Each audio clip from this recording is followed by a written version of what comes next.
Hello there, ladies and gentlemen. This is CyborgCommunist, and welcome to my room. Today will be another episode of Sophistication with CyborgCommunist. Yes, I did promise a video of my face. However, this is my face. I'm very sorry. I've been scarred at birth with an ugly face. But hell, I'll take it off now. Hello there anyway, welcome back.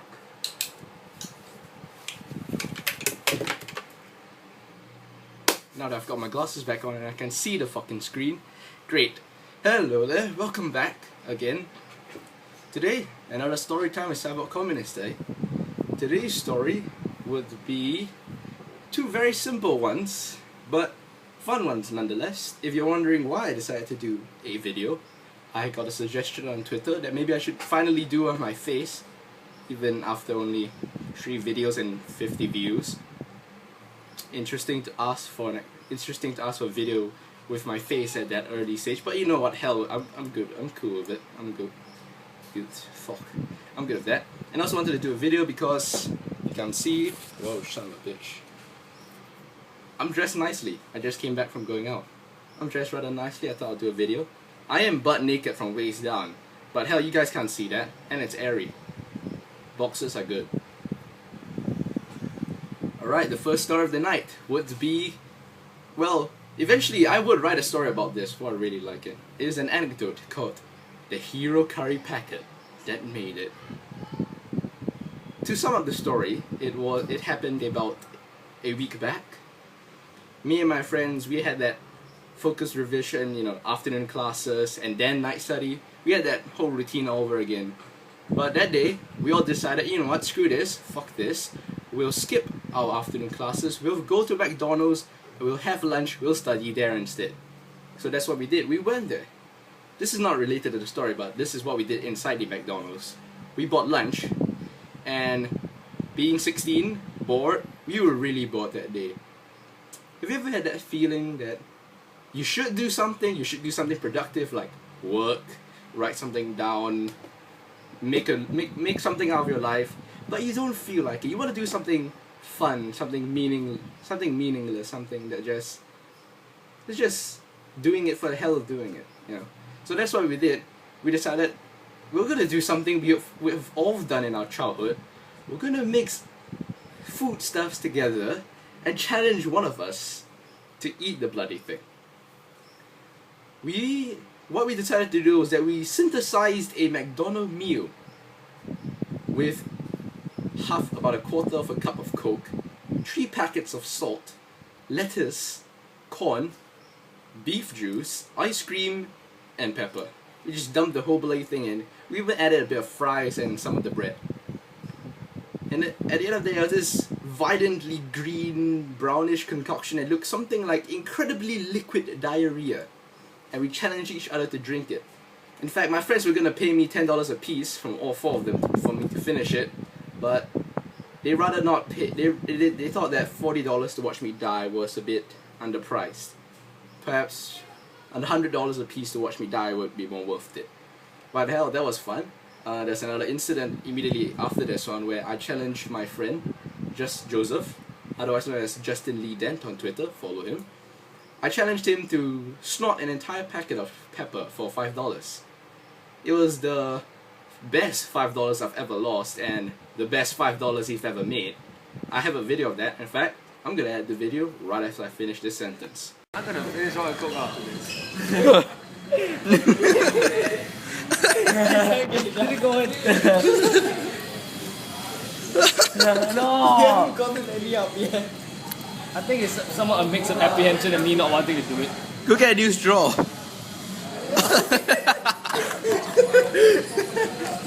Wow, pickles. All of it? All of it. Okay. $5, man.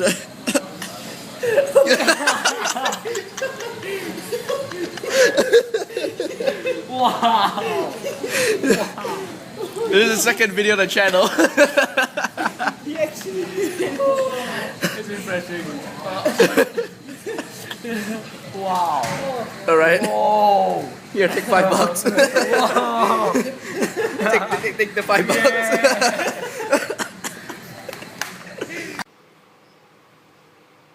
glad you enjoyed the video. Right, now for the main story, the hero curry packet that made it. For those of you who don't know or who are, from another country, McDonald's in Singapore offers curry sauce. Those little small packets in the cartons things. Yeah, we have curry sauce. So on our way out of the McDonald's, I chance upon a curry sauce that's been abandoned in the bushes, and we decided we still have time. We can do something fun with this thing. And look how convenient, a road. You see where I'm going with this? I threw the curry packet out onto the road, and we stood there waiting for a car, by any chance, to run over the damn thing.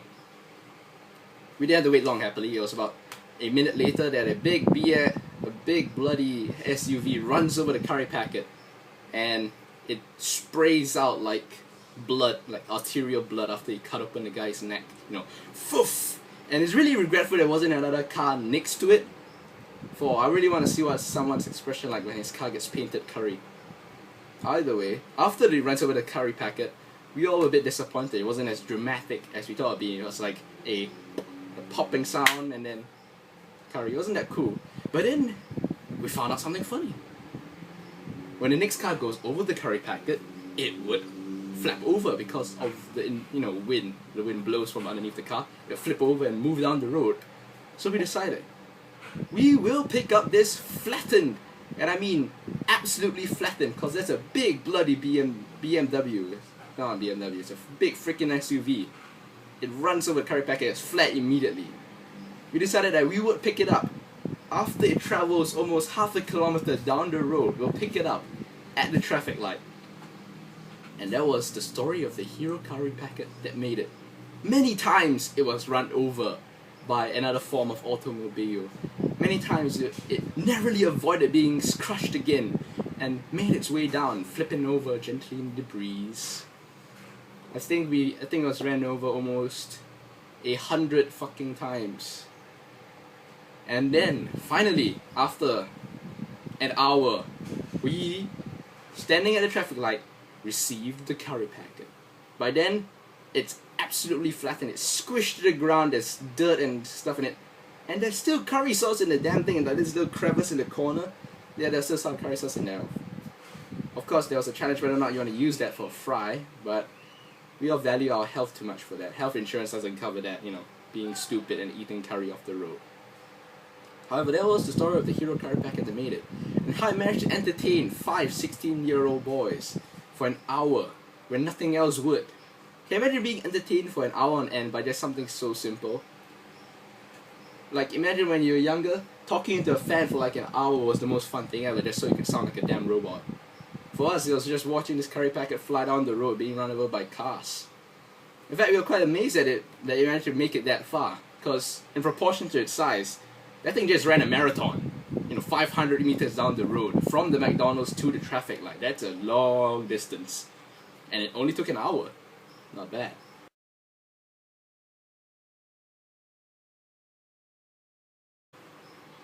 Now, for the next story. Shit, I don't have any water on the table. I'm thirsty. For the next story, this is just a personal anecdote. So it's one of those incidents where I injure myself. I'm quite a clumsy man. I know that myself. I'm very, very clumsy. I seemingly managed to hurt myself doing the most unimaginably easy things. Like, I've managed to damn near cut my finger off while, skinning an apple. Yes, I somehow came close to cutting off a finger. Don't ask how. It's a very stupid story. I don't feel like telling that one. Maybe I will one day. But for now, this is one of those less stupid but funnier ones. Previously, 2 years back, I was part of a taekwondo club. Yes, I do taekwondo. Or I used to anyway. I kind of gave up because I don't really see the point in doing taekwondo. It's not really for me, but I went through for it for so long. I kind of regret it now. Either way, one day I was practicing for taekwondo, and one of the kicks you would do is the back thrust, or in this case, I think I was doing the back hook, where you have to do, like flip around, bring your leg around. His intention is to bring your leg around the back of his neck and hook him and slam his face onto the floor so you could teabag him to death. It's one of those incredibly elaborate kicks that you probably might not carry out in an actual fight, but it's good to know in case you ever do it. However, I know myself, and that is, well, back then I was fatter, I was larger. Being larger, I was more top heavy, you know, from like stomach up. Yeah. Anyway, from the beginning, I did, since birth, I've had like piss poor balance. So therefore, taekwondo or the kicking, not exactly the best combo, and I've fallen quite a bit of times, but this time it was funnier, right? I did the back hook, and at that time my sensei, my teacher, was telling me, you need to do this harder, do faster. And I was okay, alright, sure, I'll do this harder. I'm only afraid of killing the little kid over there that you made to hold the target, because this was a taekwondo club in my primary school, and by then I was in secondary school. And for some reason they had this small kid holding the target, and I think I was afraid of falling, but I think he was more afraid of losing his head. You know, if I went a bit too low, the little kid is flying into a pillar and dying. So I decided, alright, I'm gonna do this one more. I do really fast. I do as fast as possible, as powerful as possible. Swing my foot around, and being top heavy, being imbalanced, the weight distribution at that time a bit funky. I managed to move it so hard, I spiral on my foot, and I just fall over on my face. And falling over on my face wasn't bad enough. I landed on my pivot foot. In fact, I still don't get how I managed to fall over considering how big the pivot was. I wear size 12 shoes, that's big shoes. And I managed to fall over with that much surface area as a pivot. But hell, I don't know. No. Someone can explain that to me one day. Anyway, I fall over on my face, and not only that, I fall over on my pivot foot. I stand back up. I thought, I'll walk this off. I've been hitting the balls with a hockey ball, wearing no nut guard, and I've walked it off. I can walk this one off. I stand up, I take a step, and there's this piercing pain in my foot. It's so bad, I nearly fall over again. So I was out of taekwondo, I was out of practice for the whole day. I couldn't walk anymore. And I was taken to the hospital. At that time my parents were not in Singapore. So my aunt took me to the hospital. And then I found out that I had managed to sprain all 5 toes on my foot so badly that I come close to fracturing all of them. In fact, my big toe has micro fractures in its joint. And I was thinking about it. It's almost comical. Of course you would almost fracture it. At the time I was pushing 80 kilograms and I landed on that foot. 80 kilograms, not a good combination. If you ever dropped a book on your foot, you know how much it hurts. I imagine dropping an 80 kg book on your foot, and then you can't push the book off immediately. That's how much it hurt, and all because I was just fat at that time, fat, imbalanced, not very good at balance. I'm still piss poor at balance at the moment. Of course, the worst part was when I got home. I had a stretched loin.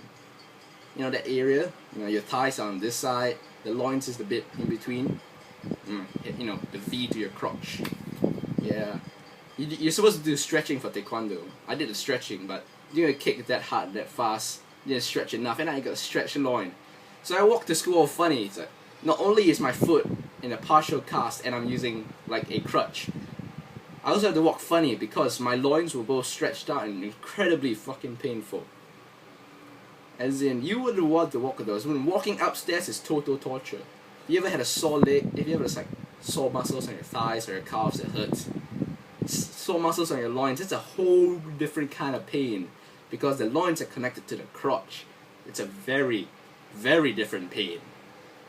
It's the pain of your family dying. You can feel yourself dying. You want to just sit down, lie down, and not do anything. But being me, I still decided to attempt to walk it off. Probably not the most fun day of school I've ever been in. And if I had to explain to everyone how I managed to get my foot in a bloody cast. Recounting the story, it's an embarrassing thing, but I'm not one to be embarrassed that easily. And it was pretty fun to explain to my friends, especially less than free, David. He does taekwondo too. He was laughing quite hard when I told him about it. Well, for now, that's the 2 stories I have for you tonight. Hope you enjoyed the mask. I'm rather proud of this one. Custom painted it myself. This the little decals and all. This is the decal of my Space Marine chapter that I play with Warhammer 40k with, the Guardians of the Covenant. Got 2 on both sides. And the Soviet symbol. This was a bitch to print out and put it on the mask properly. I don't actually use this mask for anything, even though it is a paintball mask. But one day I will do something with it. Yeah, I'm gonna modify it soon, one day. For now, I have to thank you, ladies and gentlemen, for watching this video. Share this video. Get your friends to watch it. Listen to a fool. Why not? There's nothing better to do with your time. I hope you enjoyed my room. It's rather bland. I'm glad you can't see the rest of it yet. I'm gonna put up some posters soon. Yeah. For now, peace out.